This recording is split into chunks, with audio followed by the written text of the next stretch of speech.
Good afternoon, my Real News Midday TV family. Welcome back to the channel for another news update for Monday, September 22, 2025.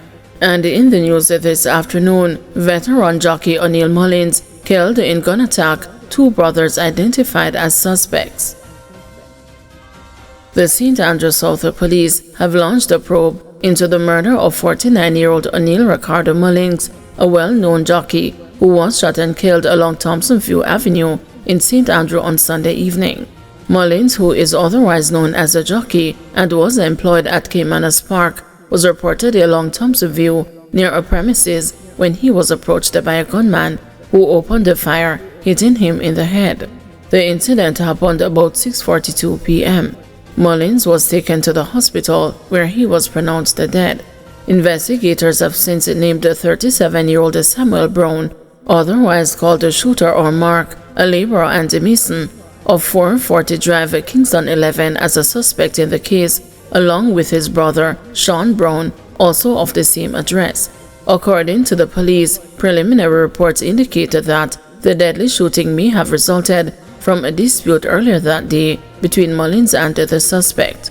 The police are urging anyone with information on the Browns' whereabouts to contact the Hunts Bay Police at 876-923-7111, Crime Stop at 311, the Jamaica Constabulary Force tip line at 811, or the nearest police station. St. Mary farmer charged after Machete attack. 52-year-old farmer Cleveland Hurd, also known as a prick of Gibraltar Heights at Nutter Bay, St. Mary, has been charged for chopping a man in a machete attack in his community. Hurd was charged on Saturday with wounding with intent. Reports from the Nutter Bay Police are that about 5:30 p.m. on Tuesday, September 16, a dispute erupted between Hurd and another man after the man accused him of roping cows on a portion of land that Hurd was managing. According to reports, during the confrontation, the man struck Hurd with a piece of steel before being repeatedly chopped by Hurd with a machete. The injured man was transported to hospital where he was admitted. Following the incident, a report was made to the police and Hurd was taken into custody.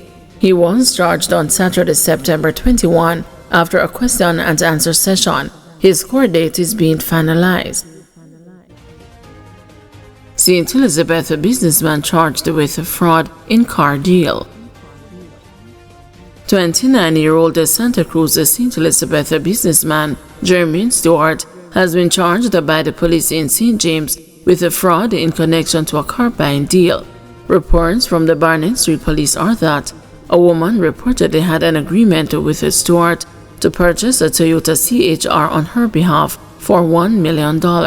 A sum of $800,000 was allegedly deposited into Stewart's account.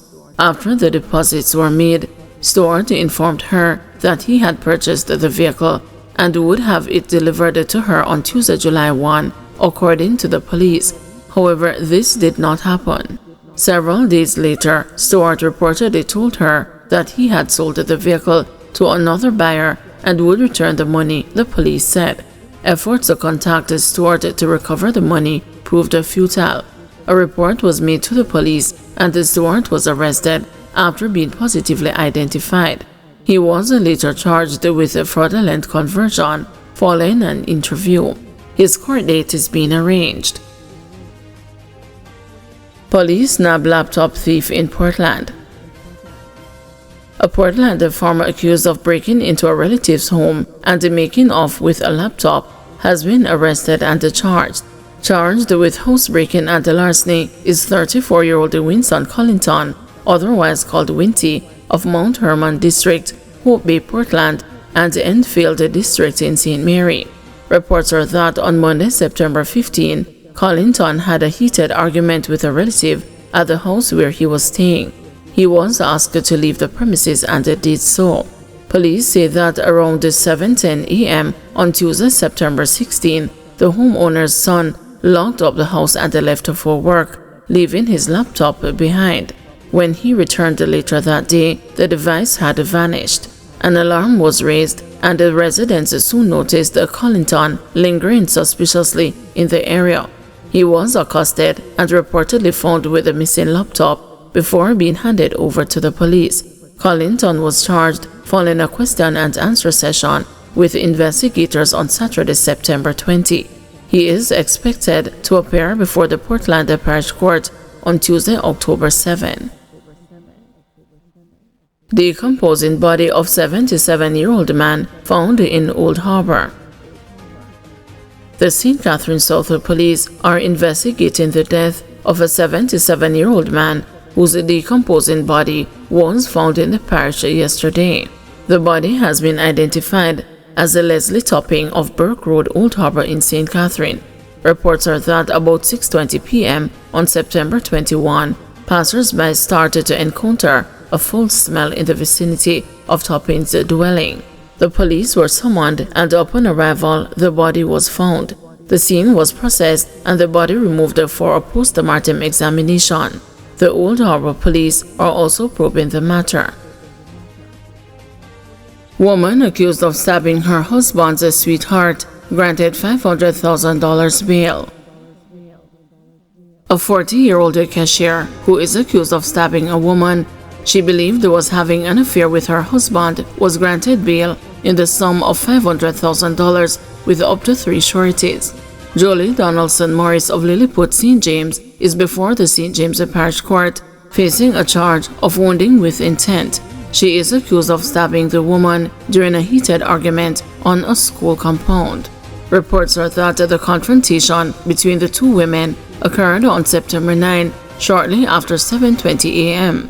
It is alleged that the complainant was walking her child onto the compound when she crossed the path with Donaldson Morris, who had also gone there on business concerning her child. Words were exchanged, tempers flared, and the dispute quickly escalated. Donaldson Morris is accused of pulling a knife and stabbing the complainant in the upper body. The injured woman was taken to the hospital where she was treated and released. The Montego Bay police later carried out a targeted operation that led to Donaldson Morris's arrest. She was formally charged on September 15. When the matter was called up in court last Wednesday, the court clerk indicated that while the prosecution had no objection to bail, it was requesting that stricter conditions be put in place.